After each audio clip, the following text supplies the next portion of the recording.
L'Assemblea Generale di Assindustria Veneto Centro, imprenditori Padova Treviso, che si è svolta il 30 ottobre in parte privata e in collegamento da remoto, ha eletto Leopoldo Destro presidente dell'associazione per il quadriennio 2020-2024, con il 96,5% dei voti favorevoli. Vorrei ringraziare tutti gli associati di Padova e Treviso per la fiducia che mi hanno dato oggi, per l'incarico che mi riempie di onore ma anche di molta responsabilità.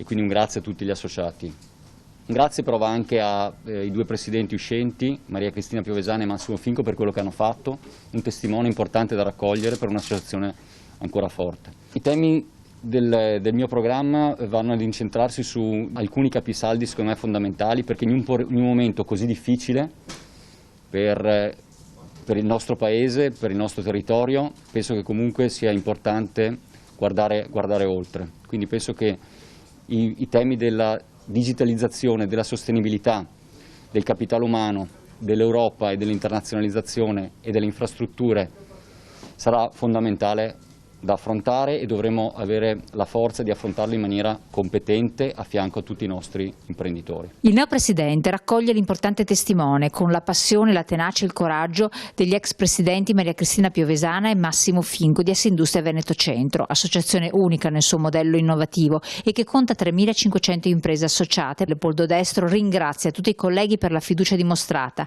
e fa il focus sui punti cardine da portare avanti nel suo mandato. Le imprese degli ultimi dati che abbiamo ricevuto hanno fatto un bel terzo trimestre, in senso bello di ripresa rispetto a quello che erano i dati del primo semestre, sempre purtroppo con il segno negativo, perché non dimentichiamo che questa pandemia nel primo trimestre ha avuto un impatto importante per le nostre aziende.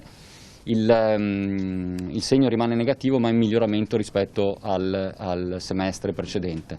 Chiaro che ora con questo nuovo aggravarsi della situazione è tutta in divenire. Il lockdown penso che non possa essere sostenibile e quindi io mi auguro che non si vada in questa direzione. Noi dovremo andare in scia con quello che la Confindustria Nazionale sta facendo, con un dialogo. Io penso anche col mondo del sindacato sia fondamentale dialogare in maniera costruttiva in questo momento così complicato. Io penso che in questa situazione ne usciamo tutti uniti.